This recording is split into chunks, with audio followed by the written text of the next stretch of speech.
গল্পের নাম তোমাতেই মুগ্ধ আমি, লেখিকা সামিয়া। পর্ব ১।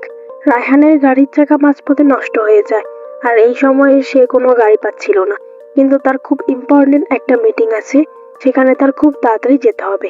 তাই সে ভাবলো যে সামনের দিকে হাঁটা শুরু করি, তাহলে নিশ্চয়ই কোনো গাড়ি পাওয়া যাবে।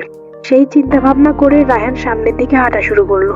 তৎক্ষণাৎ আচমকা তার সাথে একজনের ধাক্কা লাগে। ধাক্কা খেয়ে দুজনেই মাটিতে পড়ে যায়। তারপর রায়হান চিল্লিয়ে উঠে বলে, ডিসগাস্টিং। রায়হান, এই মেয়ে, চোখে দেখো না নাকি? মেরিন, আমি চোখে ঠিক মতোই দেখতে পাই। আপনি তো কানাদের মতো চোখে কালো সানগ্লাস লাগিয়ে ঘুরে বেড়াচ্ছেন। চোখে কালো সানগ্লাস লাগিয়ে ঘুরে বেড়ালে তো যার তার সাথে ধাক্কা খাবেন। রায়হান, ইডিয়েট একটা, দোষ নিজে করে আমার উপর চাপাচ্ছে।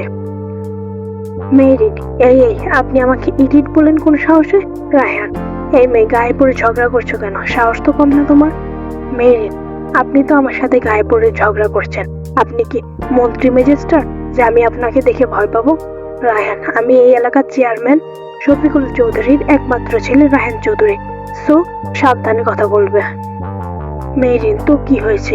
আপনি চেয়ারম্যানের ছেলে হয়েছেন দেখে কি আমাদের মাথা কিনে খেয়েছে নাকি? আজব তো।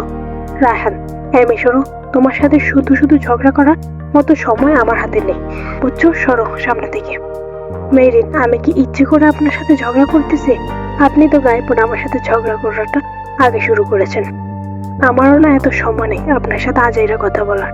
রায়হান, ইডিয়েট মেয়ে একটা, আজকে যে কার মুখ দেখে উঠছিলাম মাবুদ।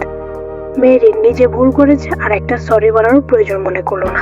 কি মানুষ রে বাবা, এই জন্যই আমার বড়লোক ছেলেদের পছন্দ না। দূর। এই বলে মেরিন রাগে গজগজ করতে করতে কোমরে হাত দিয়ে চলে গেল।